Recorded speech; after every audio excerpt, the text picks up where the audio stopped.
ओम नमः सिद्धेभ्यः। ओम नमः सिद्धेभ्यः।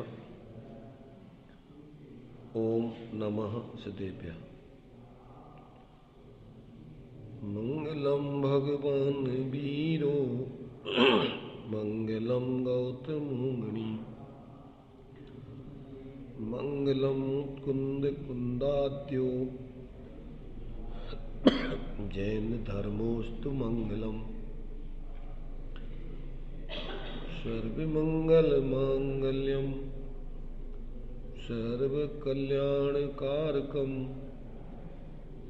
प्रधानम सर्वधर्माणां जैनम जयतु शासनम। जैनम जयतु शासनम।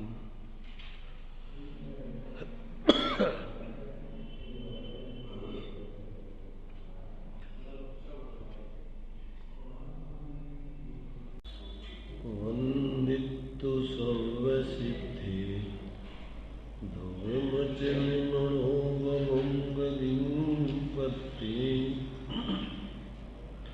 मोक्षामि समय पाहु विनमोषुदिकेलीभणिदम्। नमः समय साराय स्वानमुक्त्या चकासते चित्स्वभावाय भावाय सर्वभावान्तरच्छिदे।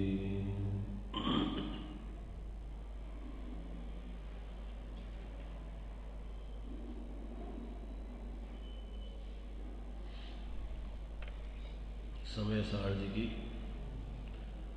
माध्यम से अपना यहाँ पर चर्चा चल रही है। इसमें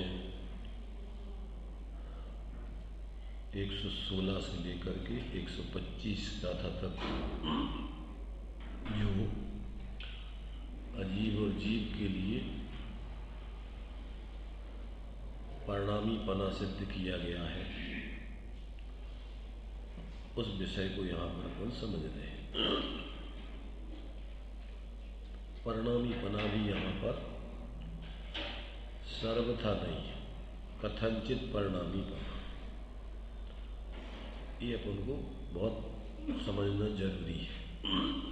कथनचित अपरिणामी, कथनचित परिणामी, एक ही वस्तु में दो रूप रहते हैं, परिणमन स्वभाव और ध्रुव स्वभाव, नित्य स्वभाव, अनित्य स्वभाव। तो द्रव्य पने से, गुण पने से वस्तु नित्य रहती है और पर्याय पने से वस्तु अनित्य बदलती रहती है। तो यहाँ चूंकि जीव अनादिकाल से संसार दशा में विद्यमान है और कर्मों के, शरीर आदि के संयोग में रह रहा है और साथ में संयोगी भाव रूपी अनादिकाल से इसका जीवन चलता रहा है। इसका स्वाभाविक जीवन आज तक इसने जिया नहीं है और जब तक वो वस्तु स्वतंत्रता को समझ करके अपने उस द्रव्य स्वभाव की दृष्टि, ज्ञान और उसकी स्थिरता नहीं करता है, तब तक पर्याय में अज्ञानता पूर्वक पर में एकत्व, ममत्व, कर्तृत्व, भोक्तृत्व आदि के भाव ही चलते रहते।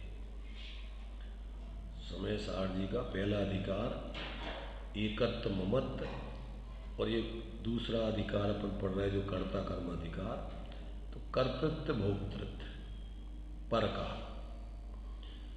ये दोनों प्रकार से जीव की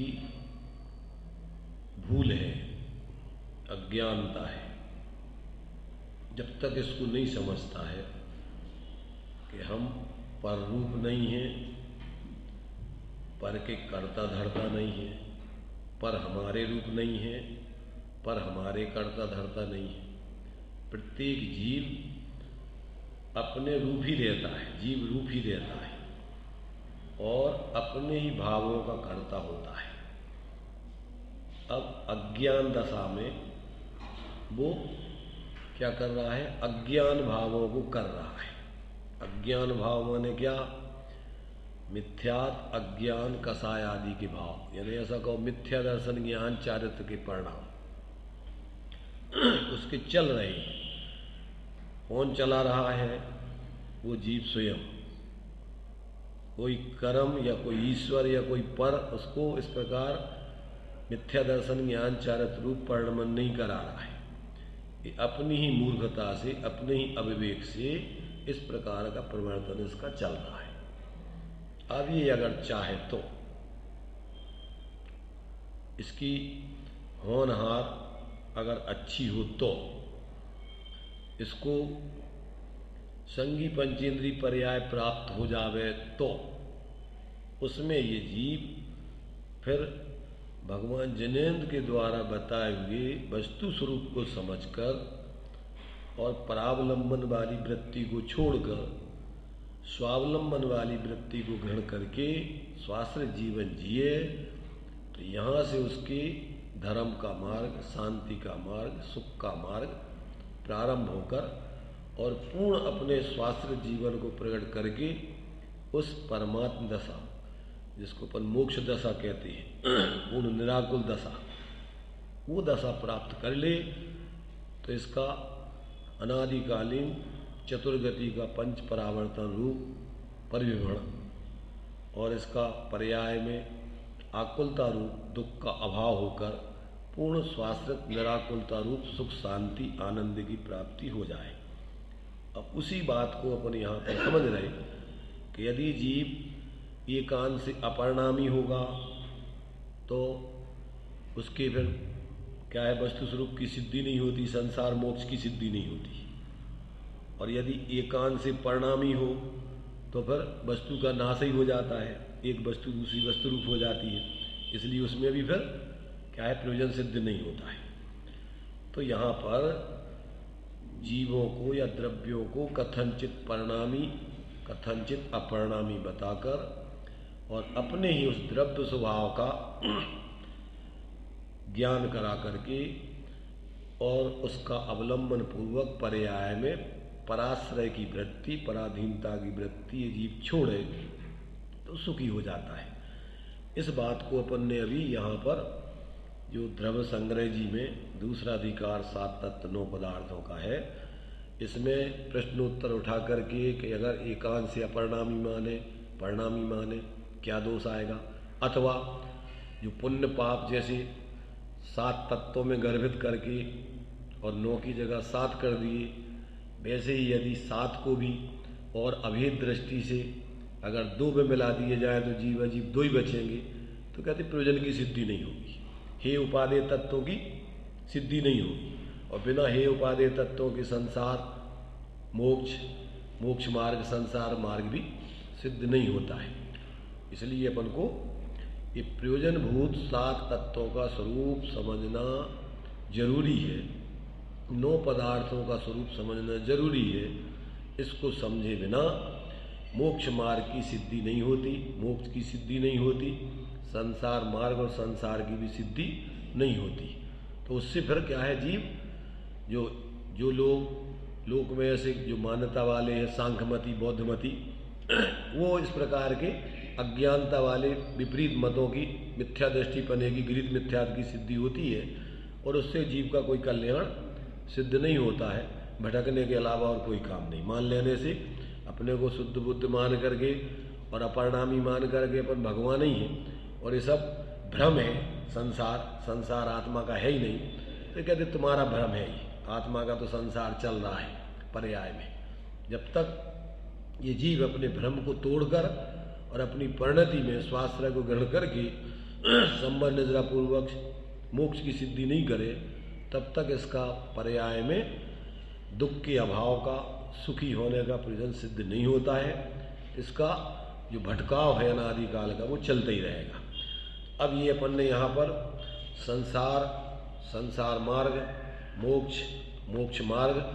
मोक्ष मार्ग की सिद्धि का प्रयोजन पर द्रव्यों से भिन्न अपने उस आत्म तत्व की श्रद्धा ज्ञान जो यहाँ पर अपन ने अभी यहाँ पर पढ़ लिया है कि जब तक जीव अपने विशुद्ध ज्ञान दर्शन स्वभावी निजात्म तत्व के सम्यक सिद्धांत ज्ञान अनुचरण रूप लक्षण युक्त निश्चय रत्नत्रय स्वरूप जब तक उसकी प्रवृत्ति नहीं करता तब तक उसके जीवन में संबर नजरा सिद्ध नहीं होते, और संबर नजरा के बिना मोक्ष सिद्ध नहीं होता, और मोक्ष के बिना जीव का अक्षय अनंत सुख की प्राप्ति नहीं होती।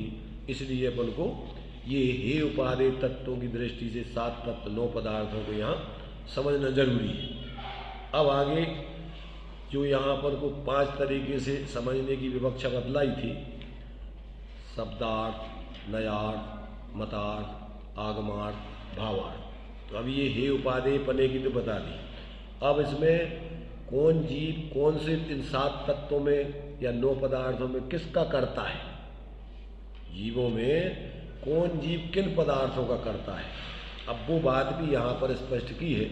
इसको भी अपन यहाँ पर देखते हैं 95 पेज पर हमारी इसमें बृहद्रव्य संग्रह की में वो विषय भी अपन थोड़ा देख लेते हैं, ताकि अपन को पूरा वस्तु स्वरूप समझ में आ जाए और किसी प्रकार का कोई भ्रम ना रहे। तो देखिए, अब किस पदार्थ का कर्ता कौन है उसका कथन किया जाता है। निज निरंजन शुद्धात्म भावना से उत्पन्न परम आनंद जिसका एक लक्षण है, वैसे सुखामृत के रसास्वाद से परान्मुख,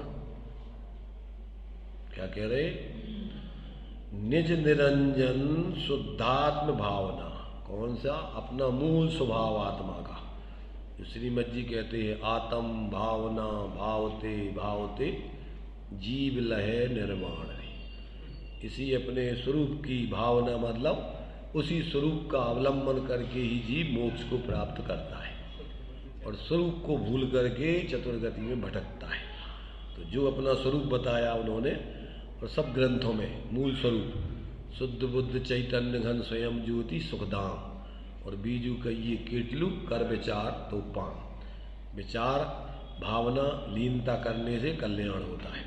तो इसलिए क्या है, ये तुम्हारे से युगल जी का एक वाक्य है, वो कौन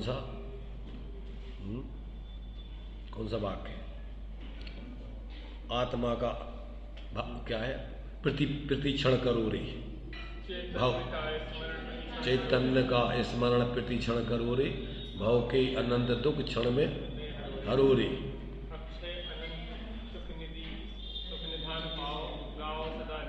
उसी के गीत गाओ, उसी के गीत गाओ मतलब उसी की भावना लीनता करके उसी में डूब जाओ तो अनंत सुख को प्राप्त हो जाओगे। वही बात यहाँ बता रहे।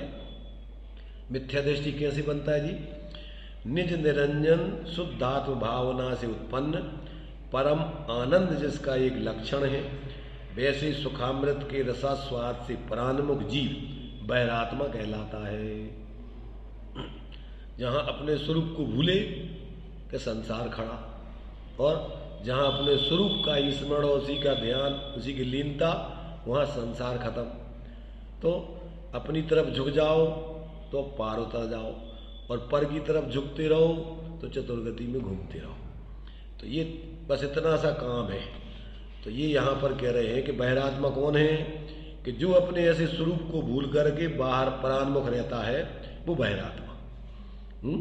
दौलत राम जी के शब्दों में, देह जीव को एक गिने बहिरात्म तत्व मुदा। अब देह को आदि करके और सब लगा लेना, 29 भाव समय सार मत लाए, उन 29 भाव रूप अपने को अनुभव करना, सब बहिरात्मा है। तो वह बहिरात्मा क्या करता है, देखो तो कहते आश्रव बंध और पाप, इन 3 पदार्थों का कर्ता बहिरात्मा मिथ्या दृष्टि जीव होता है। 9 में से इन 3 पदार्थों का कर्ता मुख्य रूप से बहिरात्मा इनका कर्ता होता है। और किसी समय मिथ्यात और कसाय का मंदोदय होने पर भोगों की आकांक्षा आदि निदान बंध से भविष्य काल में पापानुबंधी पुण्य पदार्थ का भी कर्ता होता है। मिथ्या दृष्टि व्यवहार धर्म करता है तो काहे गिलाने धम्मम भोग निमित्तम, उसको छोड़ दो, उसकी बात नहीं चल रही है।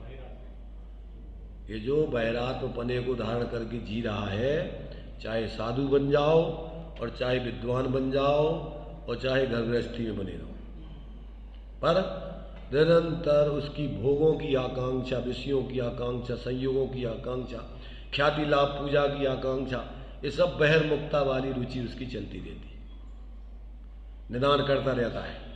नारायण प्रति नारायण बनते हैं वे सब, काय से बनते? निदान। तो ये प्रत्येक जीव नारायण प्रति नारायण है वैसे तो। क्या करता रहता है? निरंतर पर की कामना करता रहता है, जो हो जाए, जो हो जाए, मकान बन जाए, रुपया हो जाए, फलाना हो जाए, ढीकड़ा हो जाए, रात दिन बहिर्मुक्ता की क्या है भावना, निदान करता रहता है। तो ये जो है अपन को देखना है कि अगर जीवन में अपने स्वरूप को छोड़कर बाकी जो कुछ भी लक्ष्य चल रहा है वो सब चतुर्गति में भटकने का ही अपन स्वयं अपने कारण से मिथ्यात्व का भाव कर रहे हैं। तो यहाँ कहते हैं कि मिथ्या दृष्टि जीव मूल में तो 3 पदार्थों का करता है। कौन कौन से? आश्रव, बंध और पाप। कदाचित मिथ्यात्व और कसायों का मंदोदय हो गए। क्या हो गए? मिथ्यात्व और कसायों का मंदोदय होने पर क्या करता है? संगी पंचेंद्रिय आदि तो बुद्धिपूर्वक ये करता है काम। कौन से? कि भोगों की आकांक्षा आदि निदान बंध से भविष्य काल में पापानुबंधी पुण्य पदार्थ का भी कर्ता होता है। पर असंगी तक के जीव बुद्धिपूर्वक कोई आकांक्षा करके प्रवृत्ति नहीं करते। उनकी तो सहज रूप में ही मंद कसाय हो जाने पर उनके लिए ऐसा मनुष्य आदि पर्याय की प्राप्ति हो जाती है। असंगी तक की जीव ऊपर की स्थिति उनको पुण्य का बंध हो जाता है। इनको असंगी तक के जीवों को तो सहज ही मंद कसाय हो जाती है। और संगी पंचेंद्रिय जीवों की, मनुष्यों की बात बता रही है कि कोई जीव अगर पुण्य भी करता है जो भी बुद्धिपूर्वक, तो उसका प्रयोजन क्या रहता है? निदान बंध पूर्वक कोई ना कोई अपेक्षा रख करके करता है। हमें क्या मिलेगा? मान सम्मान, ख्याति लाभ पूजा, इज्जत, रुपया, पैसा, आबरू, 7 प्रकार जो हम बोलते ना, इस उद्देश्य से जो भी पुण्य करता है इसके लिए करता है।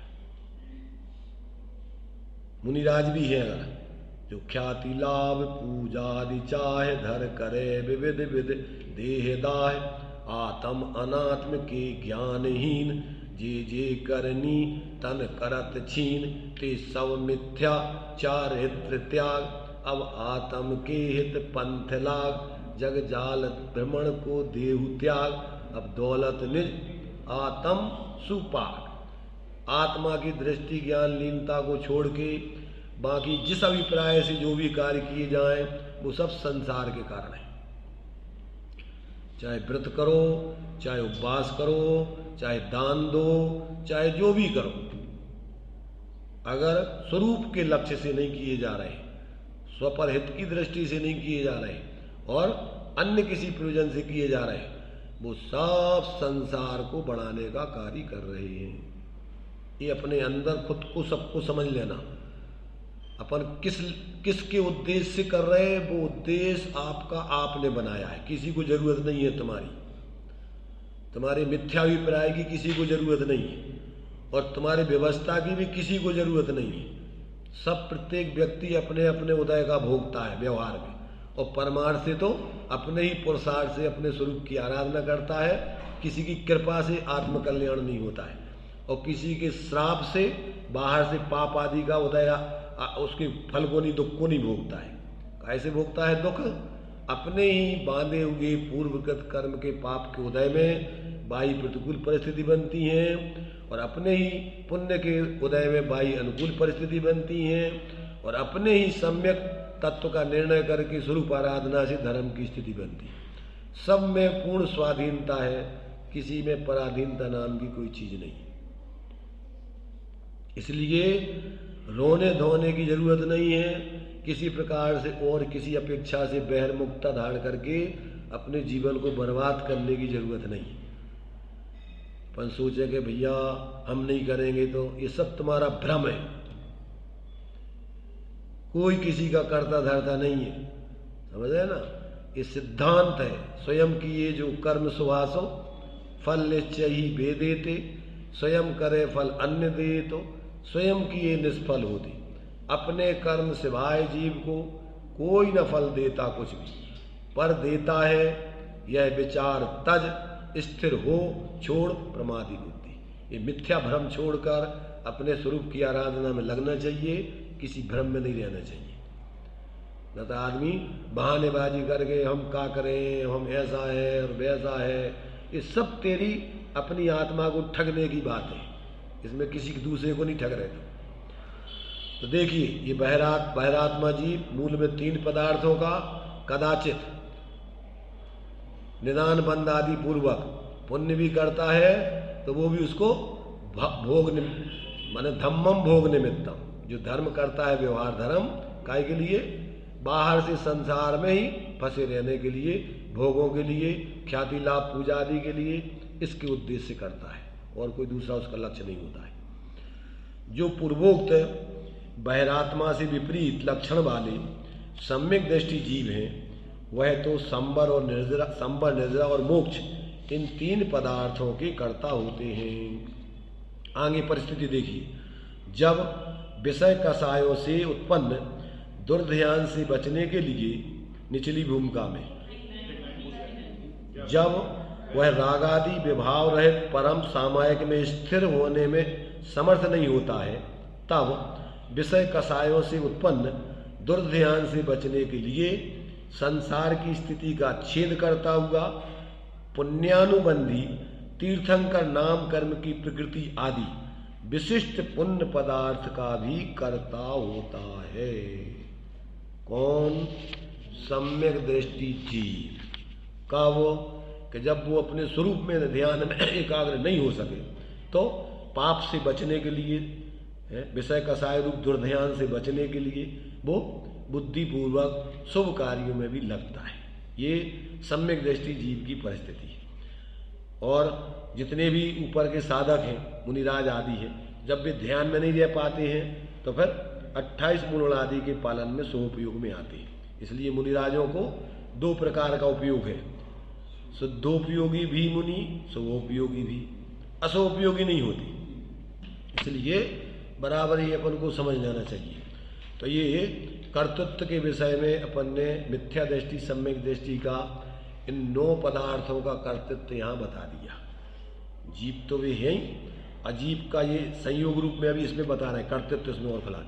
अब कर्तृत्व के विषय में नए विभाग का कथन करते, काय का कथन करते, नए दृष्टि से किसके करता है। अभी तो सामान्य रूप से बता दिया कि सम्यक दृष्टि, संवर, निर्जरा, मोक्ष और कदाचित पुण्य, साथ ही साथ तीर्थंकर प्रकृति आदि पुण्य पदार्थों का कर्ता भी होता है। और मिथ्या दृष्टि आश्रव, बंध और पाप 3 का मुख्य कर्ता है। और कदाचित मंद मिथ्यात्व और कषाय के उदय में भोग आदि निदान पूर्वक, ख्याति लाभ पूजा आदि के भाव पूर्वक पुण्य कार्यों को भी करता है, पर वो तुच्छ पुण्य बनता है, उसके लिए दुर्गति संसार का ही कारण होता है। निर्जरा कहाँ से हुई है? निर्जरा बिना आत्मबोध के स्वरूप साधना की निर्जरा होती नहीं है, और जो होती है उसकी कोई कीमत नहीं है। अकाम निर्जरा, कभी अकाम निर्जरा करे, अथवा सभी पाक निर्जरा, 4 प्रकार की निर्जरा है।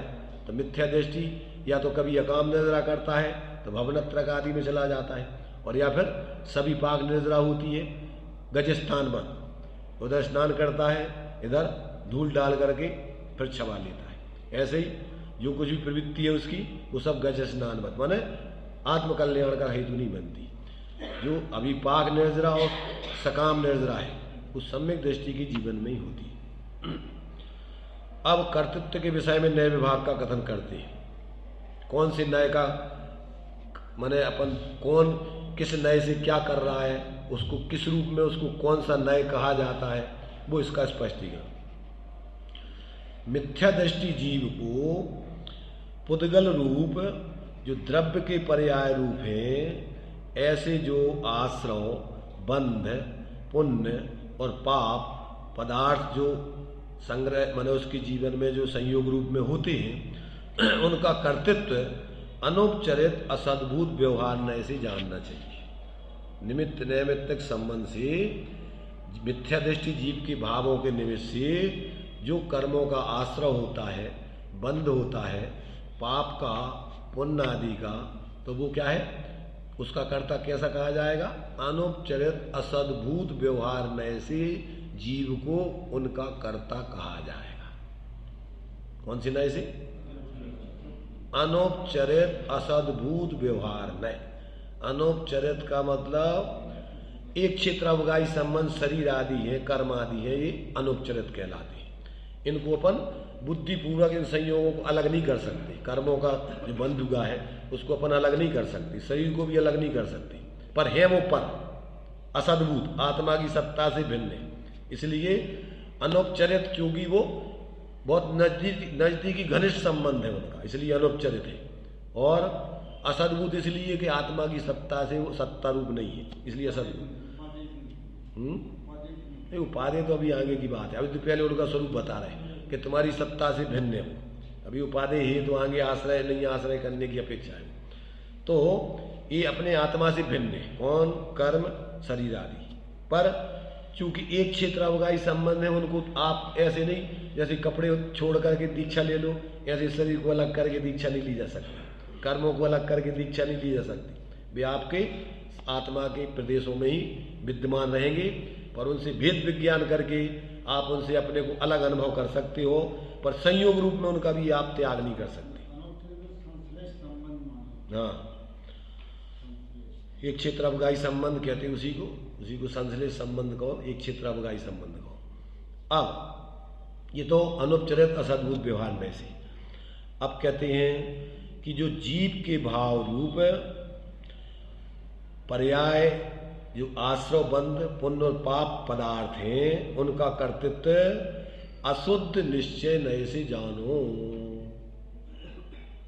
आत्मा में होने वाले जो आश्रव बंध के भाव हैं, जो पुण्य पाप के भाव हैं, वे आत्मा की पर्याय नहीं है, परंतु वो आत्मा का स्वभाव नहीं है, इसलिए वो अशुद्ध निश्चय नए आत्मा ही में है, इसलिए निश्चय है।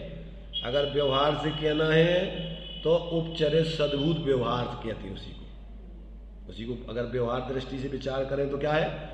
आत्मा में होने वाले मोह राग द्वेष आदि के परिणाम पुण्य पाप के भाव वे व्यवहार से कौन सी नए में जाएंगे? उपचरित। उपचरित क्यों? क्योंकि आत्मा का स्वभाव नहीं है, इसलिए उपचरित है। और सद्भुत क्यों? आत्मा ही में है, आत्मा से भिन्न नहीं है, आत्मा की सत्ता में है, इसलिए सद्भुत है। क्योंकि वो स्वभाव नहीं है, कर्म के उदय में होते हैं, इसलिए वो उपचरित है, वास्तविक नहीं है। वास्तविक का मतलब स्वाभाविक नहीं है तो वास्तविक। वास्तविक माने आत्मा की पर्याय में ही हो रहे हैं, और उन्हीं से आत्मा दुखी है, और आत्मा ही उनका करता है, कोई दूसरे नहीं करा रहे। पर आत्मा पर के अवलंबन कर्म के उदय में जुड़ने से होते हैं, इसलिए वो उपचरित हैं। ऐसा यहाँ अशुद्ध निश्चय नय में डाले उनको। अभेद दृष्टि से देखो तो अशुद्ध निश्चय नय, और भेद दृष्टि से देखो तो उपचरित सद्भुत व्यवहार। अब आगे मिथ्या दृष्टि का कर्तृत्व बता दिया।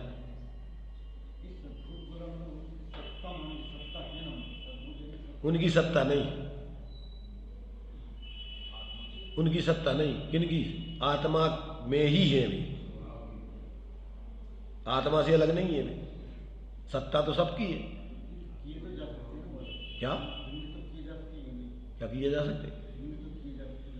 भिन्न करने के लिए ही तो बता रहे हैं उनको, तुम्हारे में है।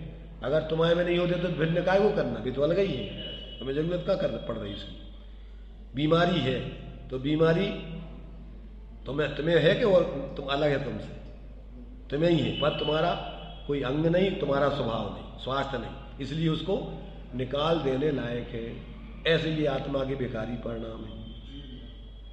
हो रहे आत्मा की अवस्था में, पर आत्मा का ना कोई अंग है, ना वो रखने लायक है, बिना स्वभाव है, विकार है, दोष है उसका, इसलिए निकाल देने लायक है। अब सम्यक दृष्टि के बारे में बताते करते थे। देखिए, सम्यक दृष्टि जीव को जो द्रव्य रूप यानी पुद्गल के कर्म जो होते हैं, वे संवर, पुद्गल द्रव्यों का जो संवर होता है, जब साधक जीव अपने स्वरूप की साधना करता है तो आते हुए कर्म रुकते हैं, बंधे हुए कर्म निर्जरित होते हैं और बंधे हुए कर्म नष्ट होते हैं। तो इस पर भी उपचार यानी जीव के भावों का निमित्त नैमित्तिक संबंध है इसमें, इसलिए उसको यहाँ पर सम्यक दृष्टि जीव को जो द्रव्य रूप संवर, निर्जरा और मोक्ष पदार्थ का कर्तृत्व है, वह भी अनुपचरित असद्भुत व्यवहार से जानना चाहिए। और जीव भाव पर्याय रूप,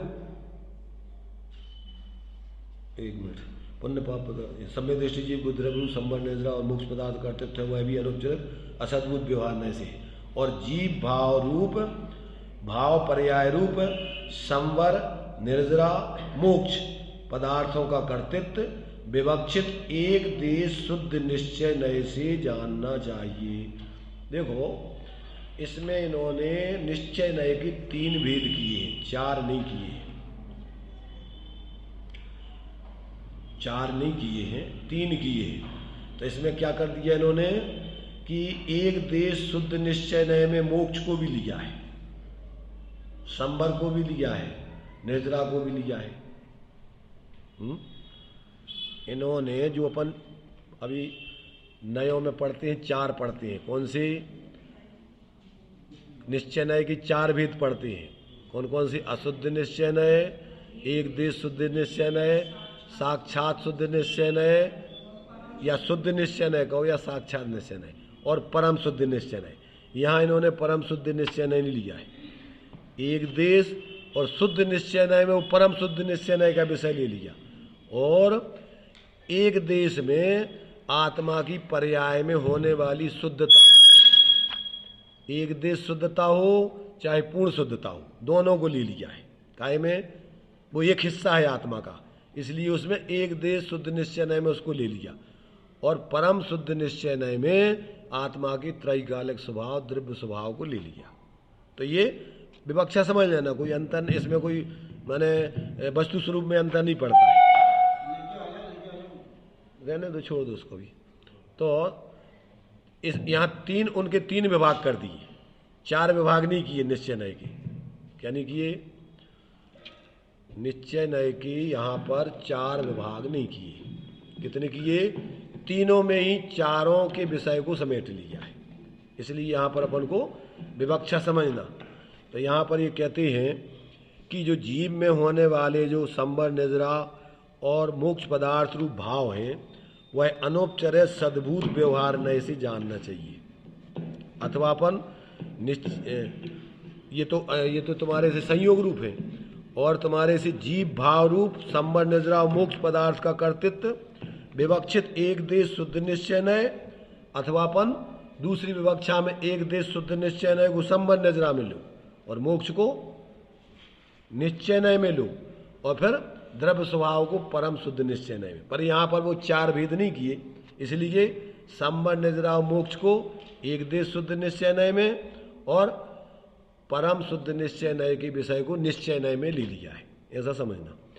तो यहाँ एक देश शुद्ध निश्चय नय से ये संवर, निजरा और मोक्ष पदार्थ रूप जीव के भावों को जानना, और परम शुद्ध निश्चय नय, उसको निश्चय नय कहो या परम शुद्ध निश्चय, इस इनकी दृष्टि से। क्यों कि एक देश निश्चय नय लिया है वहाँ संवर, निजरा, मोक्ष में। परम शुद्ध निश्चय नय से तो हे योगी, परमार्थ से यह जीव उत्पन्न नहीं होता, मरता नहीं, बंध और मोक्ष करता नहीं। इस प्रकार जिनेंद्र भगवान कहते हैं, इस वचन से जीव को बंध मोक्ष भी नहीं है। परमात्म प्रकाश अध्याय 1 गाथा 68, इसमें दी हुई है वो गाथा। कौन सी?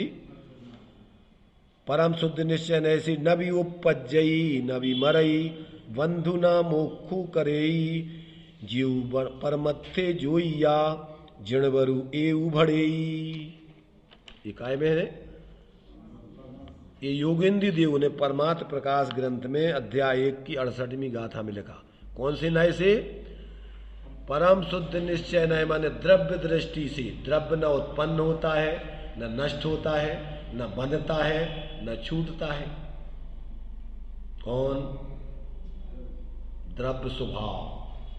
आत्मा का द्रव्य स्वभाव तो ज्यों का त्यों रहता है, उसमें कुछ नहीं है। जैसे स्वर्ण पन्ने से सोना देखो तो अशुद्ध शुद्ध होता कि नहीं?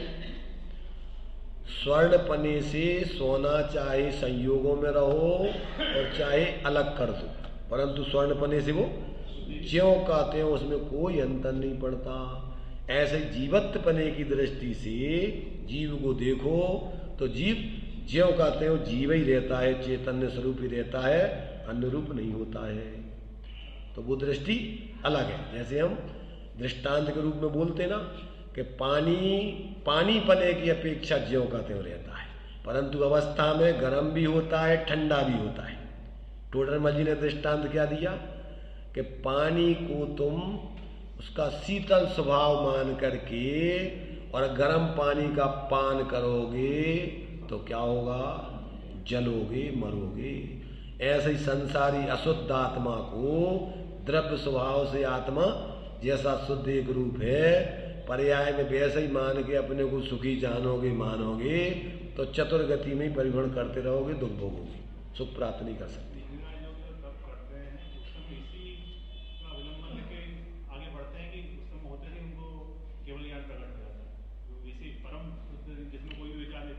देखो, परम शुद्ध निश्चय के विषय से ही पर्याय में शुद्धता प्रकट होती है। परम शुद्ध निश्चय नए से तो वस्तु बंध मोक्ष से रहे थे जाके रहे, परंतु अपन को पर्याय में उस द्रव्य स्वभाव का अवलंबन लेंगे तो उसमें से ही वो पर्याय मोक्ष प्रकट होगा। देखो, दृष्टांत के रूप में देते हैं, उसको अपन शक्तिभूत मोक्ष भी कहते हैं। द्रव्य स्वभाव क्या बोलते हैं? शक्तिभूत मोक्ष। व्यक्ति तो जब उस शक्तिभूत मोक्ष का अपन एकाग्रता करके लीनता करते, जैसे दृष्टांत स्वामी जी देते थे ज्यादातर काय का? लेड़ी पीपल का। 64 पैरी लेड़ी पीपल में जो तिखास है, तिखास वो किधर है?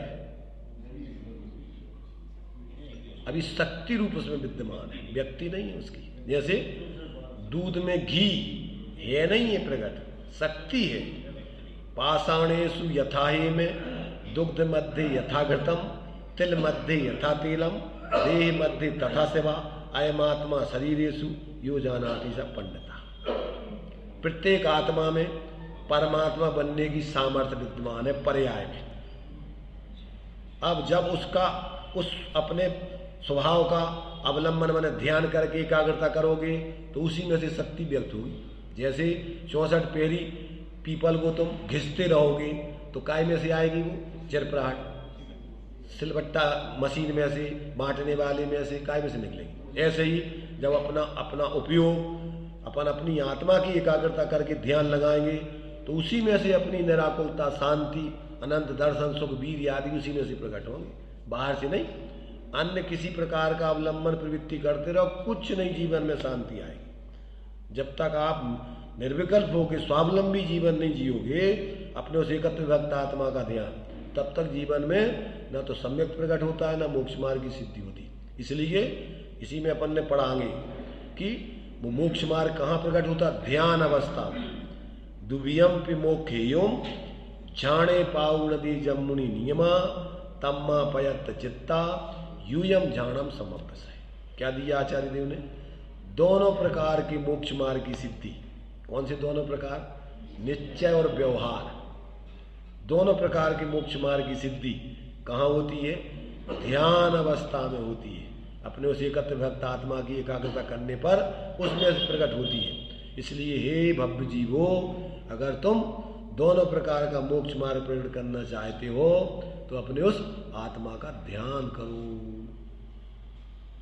जो लोग ध्यान नहीं करते और सोचते हैं कि हम सुखी हो जाएंगे धर्म के नाम पर, कितना भी पढ़ते रहो, 11 अंग 9 पूर्व तक की धारणा में पढ़ते रहो, जीवन में शांति नहीं मिलेगी। और अनेक ग्रंथ पढ़ के क्षयोपम ज्ञान में ग्रंथियाँ परिग्रह, इसलिए आचार्य इस समय सार में दिया है कि पंडितों का परिग्रह शास्त्र। कौन सा परिग्रह है? वही में उनके संकल्प विकल्प चलते रहते। जैसे गृहस्थों के रुपया पैसा इसकी इसमें लगे रहते और पंडित काय में लगे रहते, कोरे पंडित जो आत्मार्थी नहीं है, जो स्वरूप आराधक नहीं है, वे शास्त्रों में ही अपने संकल्प विकल्प करके आकुलता करते रहते। इसलिए समझ लेना है कि कोई शास्त्र पढ़ना सुनना मात्र धर्म नहीं है, इसमें तो अपन धर्म का स्वरूप समझकर और अपने जीवन में जब अपनी आत्मा का एकत्र भक्त उस आत्मा का अवलंबन करके निर्विकल्प आत्मा का अनुभव करते हैं, वहाँ धर्म प्रकट होता है, वहाँ शांति मिलती है, वहीं से मोक्ष मार्ग खड़ा होता है। और जितनी जितनी स्वरूप एकाग्रता बढ़ाते जाएं उतना उतना मोक्ष मार्ग बढ़ता है। और ये नहीं करें तो कुछ नहीं होता है, जीवन में शांति की गंध नहीं आती। पहले जातम ज्ञान में ना सुख लेस न पायो, ये समझ लेना। इसलिए ज़्यादातर संप्रदायों में लोग भ्रमित रहते हैं, अपने अपने संप्रदाय की क्रियाएं करके, और सब अपने अपने संप्रदाय के लोगों को धर्मात्मा और दूसरे संप्रदाय वालों को अधर्मात्मा, उनसे द्वेष और अपनों से मोह। क्या करते रहते हैं? अपने संप्रदाय वालों से मोह और दूसरे संप्रदाय वालों से द्वेष, दोनों में पाप बंद होता रहता है। और अपन बोलते हैं मेरी भावना में कि मोह तो छोड़ना चाहिए, फैले प्रेम परस्पर जग में, पर मोह दूर पर रहा करे। और अपन क्या करते हैं? बिना आत्मज्ञान के व्यक्ति प्रेम नहीं कर सकता है, निस्वार्थ प्रेम। प्रेम कैसा होता है? बिना कोई स्वार्थ की अपेक्षा के। और अज्ञानी व्यक्ति बिना स्वार्थ के प्रेम करते ही नहीं है। देखो, ये तो दूसरे गीतकार भी लिखते हैं कि तुमने जितना प्रेम किया है शर्तों पे किया है, बिना शर्त के नहीं किया। कोई शर्त होती नहीं प्यार में। जो प्रेम सच्चा होता है वो आत्मीय प्रेम होता है, निस्वार्थ होता है, बिना शर्त के होता है। किस कारण से ज्ञानी जीव जीवों के प्रति प्रेम करते हैं बताओ? निरापेक्षो बंधु, सब जीवों के जो बंधु मित्र हैं ज्ञानी जीव, वे कैसे होते हैं? बिना अपेक्षा के, बिना स्वार्थ के। इसलिए स्वार्थ त्याग की कठिन तपस्या लौकिक दृष्टियों की, लौकिक जीवों की दृष्टि से कठिन है, उनके लिए तो सहज है, आनंदमय। इसलिए अपन देखो कि अपने जीवन में जब तक अभी बुद्धिपूर्वक तत्व का निर्णय करके अपना इस प्रकार का अपन अपनी विपरीत अभिप्राय का त्याग नहीं करेंगे, तब तक मिथ्यात्व गलता नहीं। अगर मूर्तापूर्वक रूढ़ीपूर्वक अपने कार्य करते रहे, अनादिकाल से जीव ने यही किया है। तो देखिए यहाँ पर अपन को ये कहते हैं कि इस प्रकार से सम्यक दृष्टि जीव क्या करता है? ये इस प्रकार से वो निश्चय अपने भाव रूप संबंध मोक्ष पदार्थों का एक देश शुद्ध निश्चय से और परम शुद्ध निश्चय से तो ये होगी परमार्थ से यह जीव उत्पन्न भी नहीं होता, मरता भी नहीं, बंध भी नहीं करता, मोक्ष भी नहीं करता। इस प्रकार जयेंद्र भगवान कहते हैं इस वचन से जीव को बंध मोक्ष नहीं जानना। अब अपन को जो है थोड़ा सा विषय और भी है समझने लायक, पर अपन को टाइम का भी थोड़ा ध्यान रखना पड़ेगा, नहीं तो लोग सुनने की जगह आकुलता करेंगे। इसलिए अभी अपन यहीं इसको विराम देते हैं।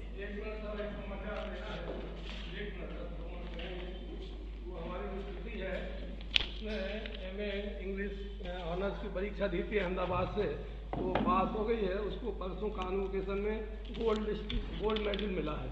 तो इसके उपलक्ष्य में 2100 रुपया तमोसण मंदिर के लिए, 2100 रुपया अपने श्रीगंधर जिनालय के लिए, 2100 रुपया दीवानगंज के लिए और 2100 रुपया हमारे के लिए प्रदान किए जाएंगे, क्योंकि ये सब